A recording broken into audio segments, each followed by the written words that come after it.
Hey, Pastor Steve Waldron. I hope you're having a great day or night in Jesus.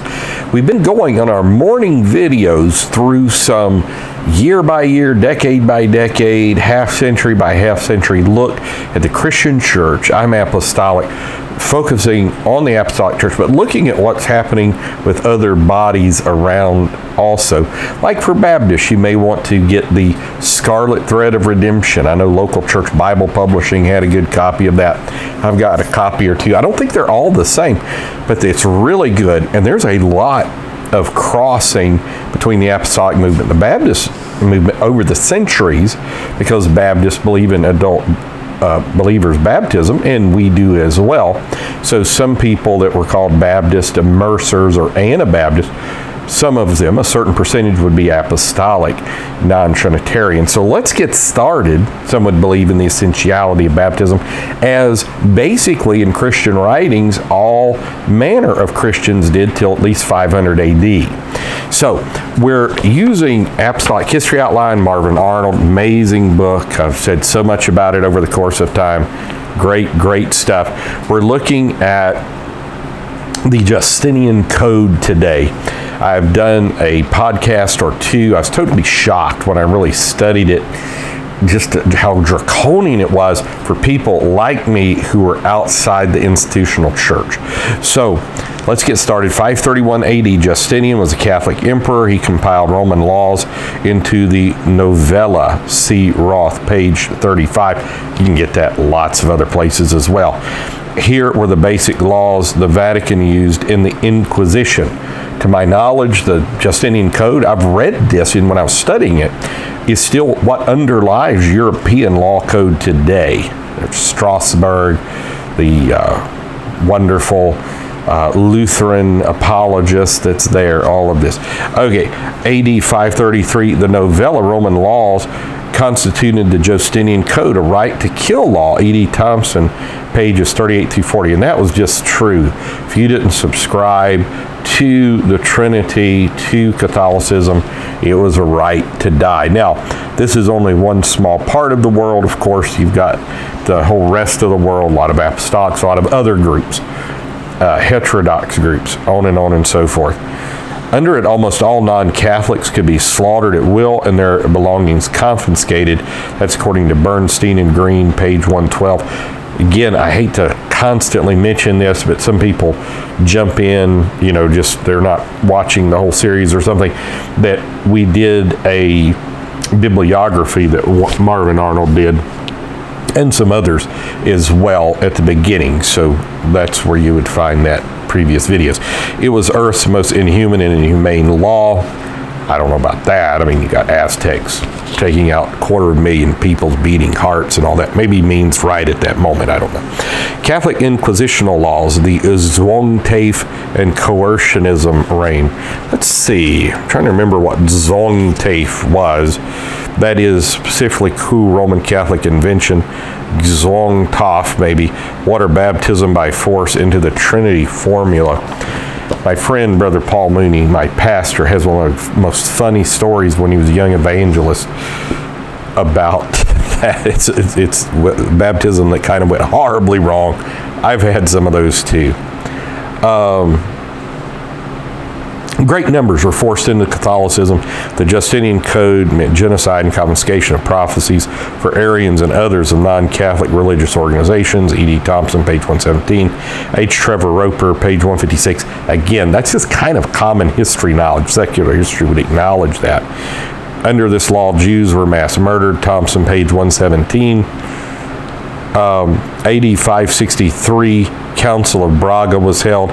It condemned tongue-speaking Priscillianists. J.B. Russell, page 12. Tons of councils that were not part of the seven great so-called ecumenical councils, and they were constantly saying, there's a bunch of Priscillianists here, tongue-speakings here, Montanists here, showing that what I would consider in many instances the true church was still ubiquitous all over the place, as many other sources as well, other Christianities and on and on. AD 565, Justinian was captured and killed by those he had tried to destroy, the Goths. H. Trevor Roper, page 41. Now, I will tell you, I did not know that. AD 570, Muhammad was born. Muslims in Spain were called Moors, Muslims and Mohammedans. Various, Islamics, there's various names. Instantly killed Catholics on the spot. They erroneously called them Christians. And I would say broad sense of the term, but Mohammedans seldom killed Jews or other one God believers. The Mohammedan covenant of Umar gave protection and rights to both Jew and one God Apostolics. See Sinan, page 53. Now, I have tried, not from that particular resource, other books to kind of confirm that. I kind of get around it, never been able to just pinpoint it. Both pious Jews and Apostolics to Muslims were people of the book.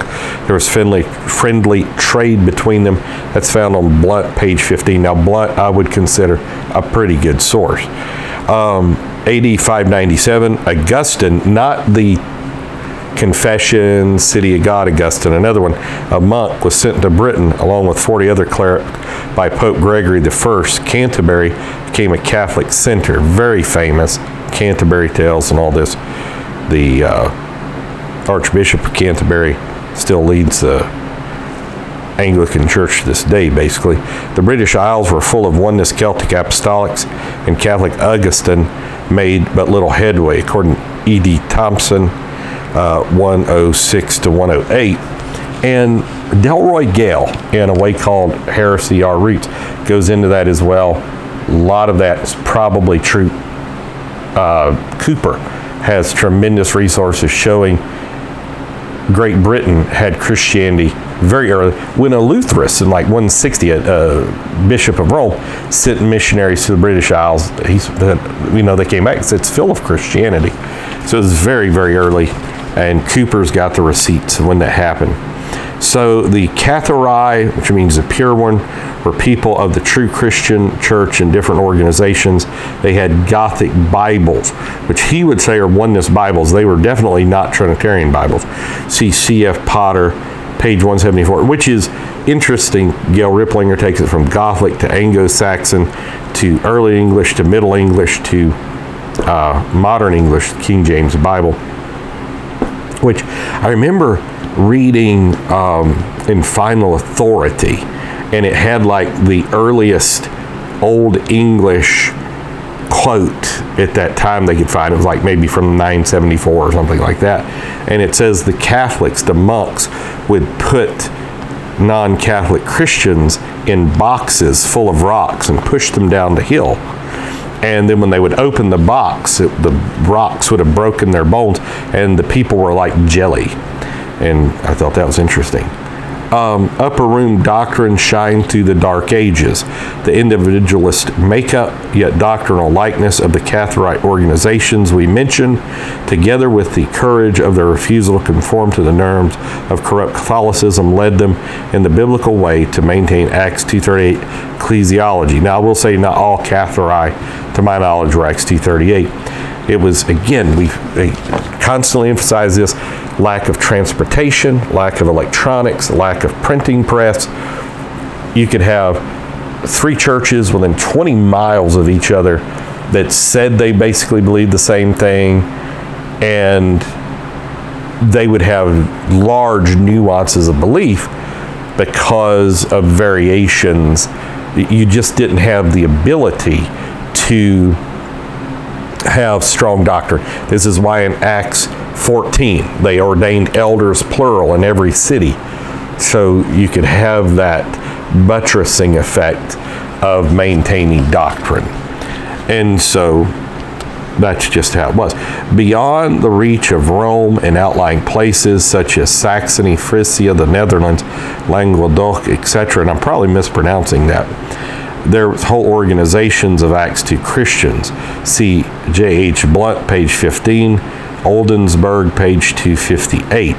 J.B. Russell mentioned these apostolics in Megetius, an apostolic preacher of AD 563, pages 5 through 12.